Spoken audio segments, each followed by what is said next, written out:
Good morning student. आज हम लोग नया टॉपिक स्टार्ट करने वाले इश्यू ऑफ डिबेंचर्स।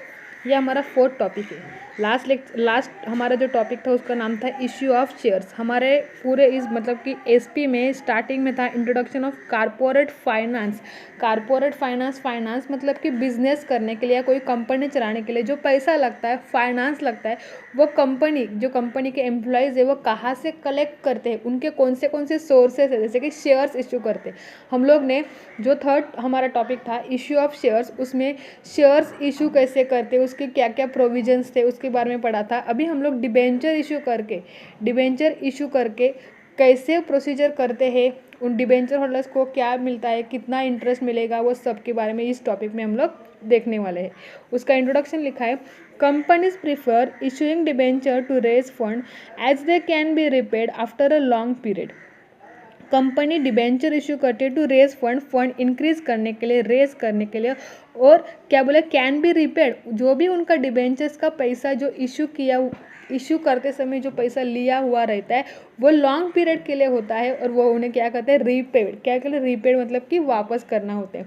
और company can make public issue of debenture only if, company क्या कर सकती है, पब्लिक इशू डिबेंचर कर सकती है, लेकिन वहाँ पे उन्होंने कंडीशंस बोले हैं। The company or its promoter or its director have not been prohibited from accessing the securities market by SEBI। जो भी कंपनी है या प्रमोटर्स या डायरेक्टर्स है, हैव नॉट बी प्रोहिबिटेड मतलब कि उनके एक्शन के बिना सिक्योरिटीज़ मार्केट बाय सेबी के खिलाफ सेबी ने जो भी रूल्स बोले होंगे, जो भी प्रोविजंस बोले होंगे, वो प्रोविजन फॉलो करके ही वो क्या कर सकते हैं, डिवेंचर इशू कर सकते हैं। The company or its promoter or its director have not been declared as a willful defaulter or has not defaulted in repaying any principal or interest or on any debt security for a period of more than 6 months। कोई भी company, promoters या directors कोई भी have not been declare a wilful defaulter मतलब कि payment नहीं करना, payment देने के लिए मतलब वो लोग लेट करते या पेमेंट नहीं करते। विलफुल मतलब कि कोई भी डायरेक्टर या कोई भी कंपनी या कोई भी प्रमोटर अपनी मर्जी से उसका रीपेमेंट नहीं कर सकते, उसका रीपेमेंट रोक नहीं सकते, ऐसा उन्होंने बोला है। रीपेमिंग द प्रिंसिपल मतलब कि समझो 10,000 रुपये 5 साल के लिए उन्होंने दिया है, तो 5 साल के बाद वो 10,000 उन्हें वापस मिलेगा, उसको बोलेंगे प्रिंसिपल। एंड 10,000 के ऊपर 10% इंटरेस्ट होगा, मतलब हर एक साल 10,000 का 10% कितना होगा, 1,000। वो 1,000 रुपीज़ हर साल 5 साल तक उनको मिलेगा ही। और उसके अलावा अभी क्या मिलेगा उनको, जो भी उनका प्रिंसिपल अमाउंट है 10,000 वो वापस मिलेगा।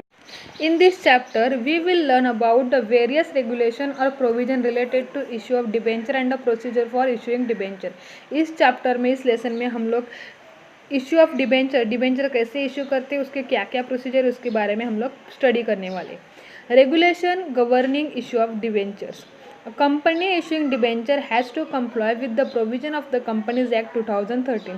जो भी डिबेंचर इशू करते हैं उसके लिए जो भी प्रोविजन मतलब जो भी रूल्स है वो किसके रूल्स फॉलो करने पड़ते हैं, companies act 2013 and companies rules 2014, RBI guidelines and SEBI's various regulation.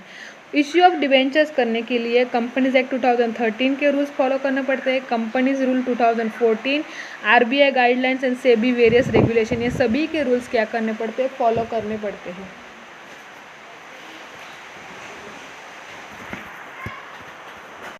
Depending upon the type of debenture, company has to fulfill the following provision regulation। जो भी टाइप ऑफ डिबेंचर इशू करते हैं उसके लिए जो भी नीचे प्रोविजंस दिए हैं एक एक एक्ट के द्वारा, जैसे कि companies act 2013, company rules 2014 and SEBI regulation 2008, इसके क्या क्या प्रोविजंस है उन्होंने वो नीचे टेबल के द्वारा हमको एक्सप्लेन किया है। फर्स्ट उन्होंने बोला है कंपनीज एक्ट 2013 सेक्शन 71 कंटेंस, उसका क्या कंटेंस है इशू ऑफ डिबेंचर के लिए, contains provision for issue of debenture. जो भी कंपनीज एक्ट 2013 है उसमें सेक्शन 17 में किसका प्रोविजन बोला है, किसके रूल्स बोले हैं, ओनली इशू ऑफ डिबेंचर्स के। बाद में लिखा है कंपनीज रूल 2014 रूल 18 में उन्होंने क्या बोला है कि जो भी प्रोविजंस है सिक्योर डिबेंचर्स के लिए, सिक्योर डिबेंचर इशू करने के लिए जो भी प्रोविजंस है वो प्रोविजन किस में एक्सप्लेन किया है, कंपनीज रूल 2014 रूल 18। थर्ड उन्होंने बोला है SEBI regulations 2008 covers provisions for issue and listing of debenture which are not convertible either into wholly or partly equity share। अभी कन्वर्टिबल डिबेंचर्स क्या हम लोग ने सेकंड लेसन में पढ़ा है कि जो डिबेंचर्स कुछ टाइम पीरियड के बाद किस में कन्वर्ट हो जाते हैं, इक्विटी शेयर्स में कन्वर्ट। तो उन्होंने क्या बोले, वो सभी डिबेंचर्स कभी कभी कन्वर्ट नहीं होते, पार्टली कभी फुल्ली होते। It is applicable if debenture are issued through public offer, private placement and listed debenture. As per this provision, company has to follow disclosure requirement as applicable to public issue to equity shares. ये जो भी provisions है वो SEBI regulation 2008 में वहाँ पे explain किया गया। फोर्थ उन्होंने बोला है SEBI regulation 2009 provision for issue of debenture and listing of debenture that are convertible either partly, fully or optionally into listed or unlisted equity share. As per this provision, a company has to follow the same disclosure norms as applicable to equity shares. As applicable to equity share मतलब कि जो भी norms है, जो भी rules है, वो जैसे कि एप्लीकेबल किसके लिए, इक्विटी शेयर्स के लिए। उन्होंने क्या बोला है कि कन्वर्टिबल, वहाँ पे वर्ड यूज़ किया है, convertible debenture are either partly, fully और ऑप्शनली इनटू लिस्टेड और अनलिस्टेड शेयर्स। जो भी शेयर्स है, जो भी डिबेंचर्स है, वो किस में पार्टली या फुल्ली, जो भी उनके जो शेयर्स है वो किस में कन्वर्ट हो रहे हैं, इक्विटी शेयर्स में कन्वर्ट हो, जो उसके लिए प्रोविजन किसके लिए एप्लीकेबल होते हैं, जैसे कि इक्विटी शेयर्स के लिए एप्लीकेबल है, उसी टाइप से उन्होंने क्या बोला है, यहाँ जो ये भी प्रोविजन है वो प्रोविजन किस में एक्सप्लेन किया है उन्होंने, सेबी रेगुलेशन 2009। सेबी फिफ्थ वाला बोला है SEBI regulation 2015 provision which a listed company issuing non-convertible debenture, perpetual debt instrument, etc. has to fulfill. The provision relate to various listing condition which a company has to comply with. कि जो भी provision listed company, जो भी मतलब कि register company कौन से share issue करते हैं, नॉन कन्वर्टेबल डिबेंचर इशू करते हैं या परपेचुअल डेट इंस्ट्रूमेंट इशू करते हैं, उसके लिए जो भी प्रोविजन बोला है किसमें बोला है, सेबी रेगुलेशन 2015। सिक्स वाला लास्ट बोला है आरबीआई गाइडलाइंस, मतलब कि रिजर्व बैंक के जो भी गाइडलाइंस है, meant for bank which raise capital by issuing non equity instrument. A company can issue secured as well as unsecured debenture. Company कौन से डिबेंचर इशू करते हैं, सिक्योर्ड और अनसिक्योर्ड डिबेंचर भी इशू करते हैं। It can issue non convertible debenture और debenture which can be converted fully और partly into equity share. Company कौन से शेयर इशू करते हैं, पहले बोले सिक्योर्ड और अनसिक्योर्ड। नॉन कन्वर्टेबल डिबेंचर और debenture can be converted fully और पार्टली इक्विटी शेयर, जो भी कन्वर्ट मतलब कि जो कन्वर्टेड होते हैं किस में, इक्विटी शेयर्स में। All debentures are redeemable that have to be repaid. जो भी डिबेंचर्स रिडीमेबल है वो डिबेंचर्स का सभी पैसा क्या करना पड़ता है, रीपेड करना पड़ता है, वापस करना पड़ता है। Company can issue debenture to its member और make a public offer it even through private placement. Company जो भी डिबेंचर इशू करती है तो उनके मेंबर्स के लिए और मेक अ पब्लिक ऑफर कर सकती है या उसका प्राइवेटली प्लेसमेंट भी कर सकते हैं। प्राइवेट प्लेसमेंट क्या है हम लोग ने लास्ट लेक्चर में पढ़ा है। Company can also list it debenture on stock exchange. Company जो भी डिबेंचर इशू करती है, जो डिबेंचर का स्टॉक एक्सचेंज है उसमें लिस्टेड मतलब कि उसमें ऑलरेडी पहले रजिस्टर करती है, पहले लिस्टेड करती है, उसके बाद ही वो मार्केट में क्या करती है, सेल करने के लिए लाती है। The board of director of company have the authority to issue debenture. जो भी डिबेंचर इशू करने की अथॉरिटी किसको है, बोर्ड ऑफ डायरेक्टर्स को। However, the board can use their borrowing powers only up to the limit permitted by the articles of association. उन्होंने क्या बोले, जब board can use their borrowing power, जो बोर्ड ऑफ डायरेक्टर उनके जो borrowing power, borrowing मतलब किसी से लेना, जो बोरोइंग पावर से वो किससे परमिटेड, किससे अप्रूव होता है, जो भी आर्टिकल्स ऑफ एसोसिएशन में उन्होंने बोला है, आर्टिकल्स ऑफ एसोसिएशन में जैसे लिखा है उसी हिसाब से वो क्या कर सकते हैं, अपने बोरोइंग पावर मतलब कि कितने उनको डिबेंचर इशू करने हैं। If in case the board want to increase in borrowing powers, they have to get approval of shareholder in general meeting through a special resolution. अगर आर्टिकल्स ऑफ एसोसिएशन में बोला होगा कि समझो एग्जाम्पल 10,000 डिबेंचर्स ही issue करने, लेकिन board को क्या चाहिए, ज़्यादा पैसे की ज़रूरत होगी, ज़्यादा फाइनेंस की ज़रूरत होगी, तो उन्हें और डिबेंचर इशू करना होगा। तो जो बोरोइंग पावर से उनको क्या करना, उन्होंने इंक्रीज, जो उनका बोरोइंग पावर क्या करने, इंक्रीज करने है, मतलब कि आर्टिकल्स ऑफ एसोसिएशन में जितना लिखा है उससे ज़्यादा चाहिए होगा, तो उसके लिए उन्हें क्या करना पड़ेगा, शेयर होल्डर्स की एक जनरल मीटिंग अरेंज करनी पड़ेगी। वो जनरल मीटिंग में एक स्पेशल रिजोल्यूशन पास करना पड़ेगा, उसके बाद ही वो क्या कर सकते हैं, अपने बोरोइंग पावर्स इंक्रीज कर सकते हैं।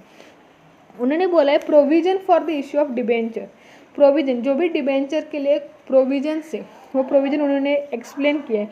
उन्होंने वहाँ पे 3 पार्ट टेबल दिया है, वहाँ पे 3 पार्ट किए हैं। एक कंपनीज एक्ट 2013, सेकंड है company rules 2014 and SEBI regulation. जो उन्होंने पॉइंट्स के नाम टेबल में एक्सप्लेन किए हैं उसका ही पीछे एक्सप्लेनेशन भी दिया है। तो पहले हम लोग स्टडी करेंगे companies act 2013। Provision for issue of debenture as per companies act 2013।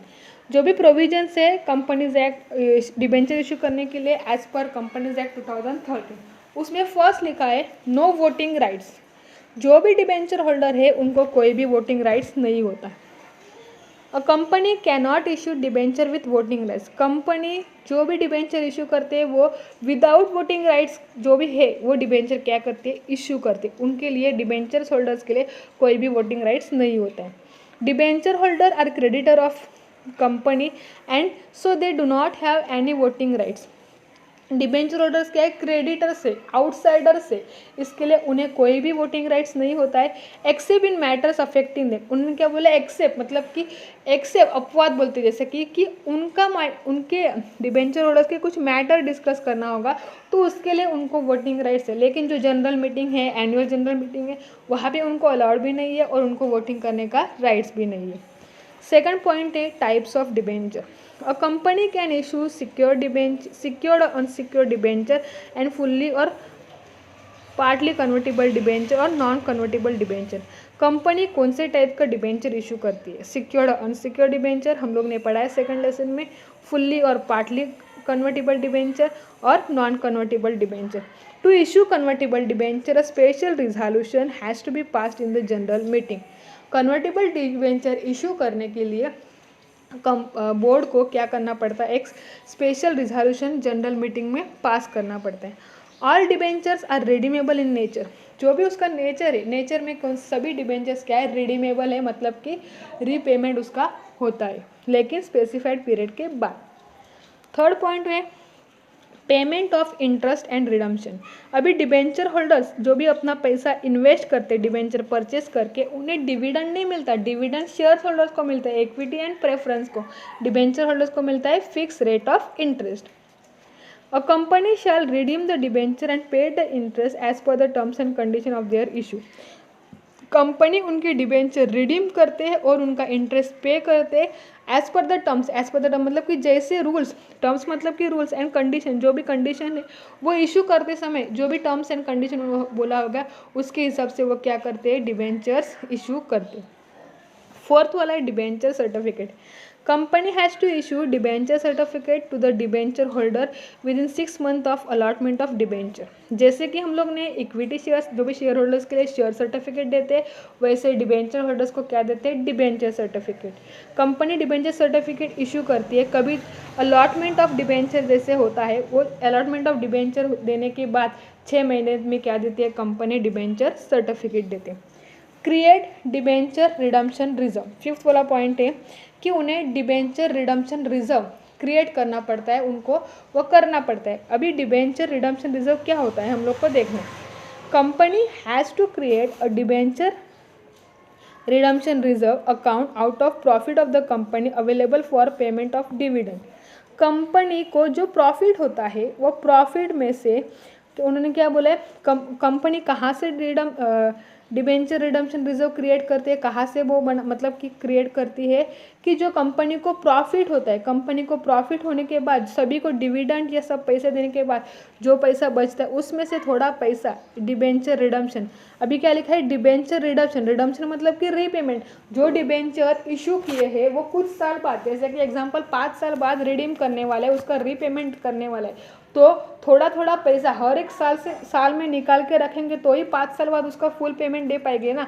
तो इसके लिए जो भी प्रॉफिट होता है, प्रॉफिट में से क्या करना, थोड़ा सा रिजर्व करके रखने के, उसको क्या बोलते हैं, create redemption reserve. This money can be use only for redemption of debenture. जो भी ये उन्होंने बोला है DRR, उसको शॉर्ट फॉर्म है डिबेंचर रिडम्पशन रिजर्व का पैसा है, सिर्फ डिबेंचर रिडीम करते समय जो भी डिबेंचर का रीपेमेंट करते हैं उसी टाइम पे वो पैसा, उसके लिए वो पैसा यूज़ करते हैं। As per companies amendment rules 2019, MCA has remove debenture redemption reserve requirement for listed companies, NBFCs and housing finance company.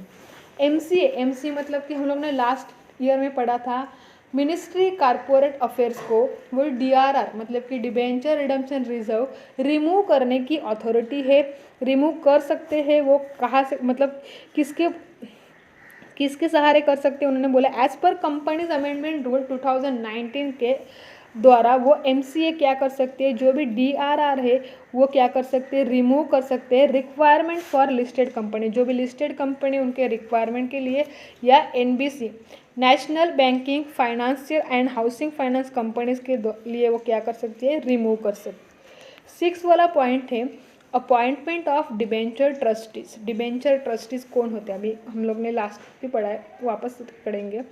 If the company issue prospector और invites more than 500 people, company has to appoint one more debenture trustee.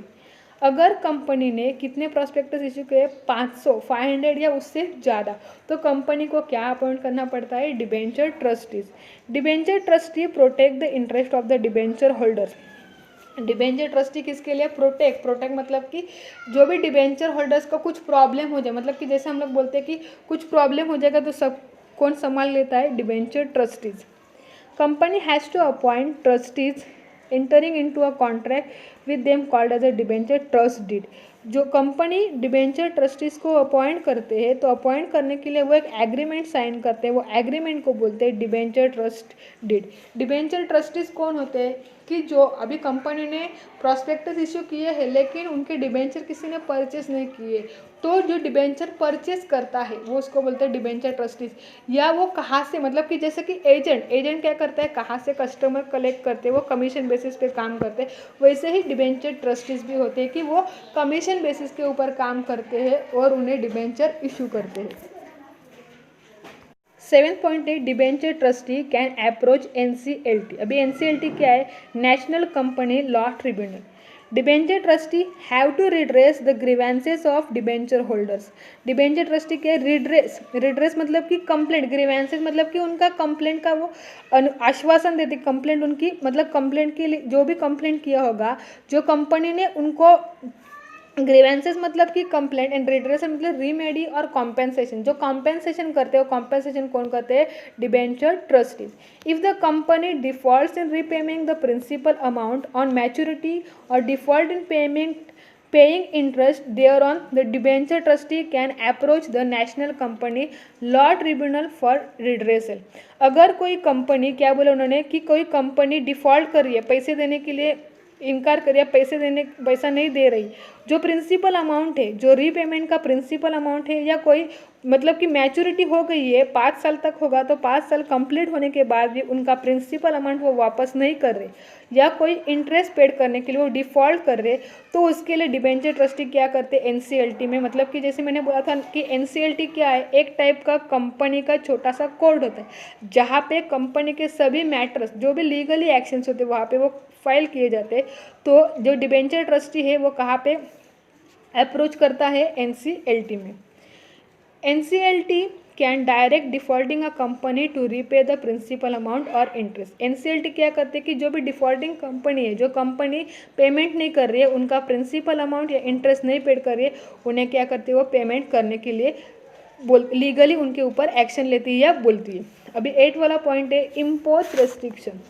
When the debenture trustee is of the opinion that the asset of the company are insufficient or likely to become insufficient to redeem the principal amount of debenture, it may approach the NCLT।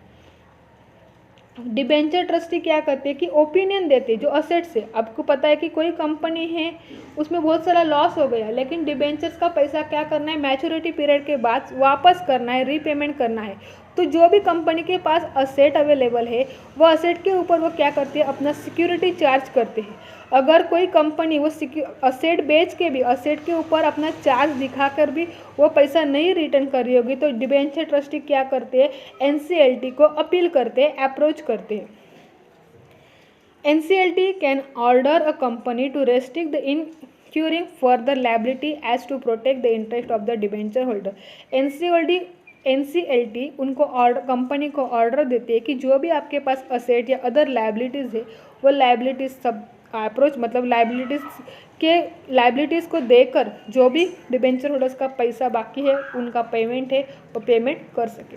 Last वाला point है punishment for contravention of provision of the companies act. अगर जो company act के जो भी provisions है, जो भी रूल्स है, अगर कोई कंपनी वो फॉलो नहीं कर रही है या उसके लिए कोई डिफ़ॉल्ट कर रही है, फॉल्ट कर रही है तो उनको क्या मिल सकती है, मतलब कि सज़ा मिल सकती है। If the company fails to comply with any provision of the act, then the company and its officer shall be liable to pay a fine or imprisonment or both as a prescribed in the act. अगर कोई company जो भी provisions उन्होंने बोला, जो act के जो भी प्रोविजन जो भी रूल्स बोले होंगे वो फुल्ली मतलब कि फुलफिल नहीं कर रही, वो कंप्लीट नहीं कर रही है तो उनको क्या लाइबल, उनको एक तो फाइन पेड करना पड़ेगा या उनको जेल भी हो सकती है या दोनों भी हो सकता है, या उनको पैसा भी पेड करना होगा, फाइन पेड करना होगा या जेल भी हो सकता है।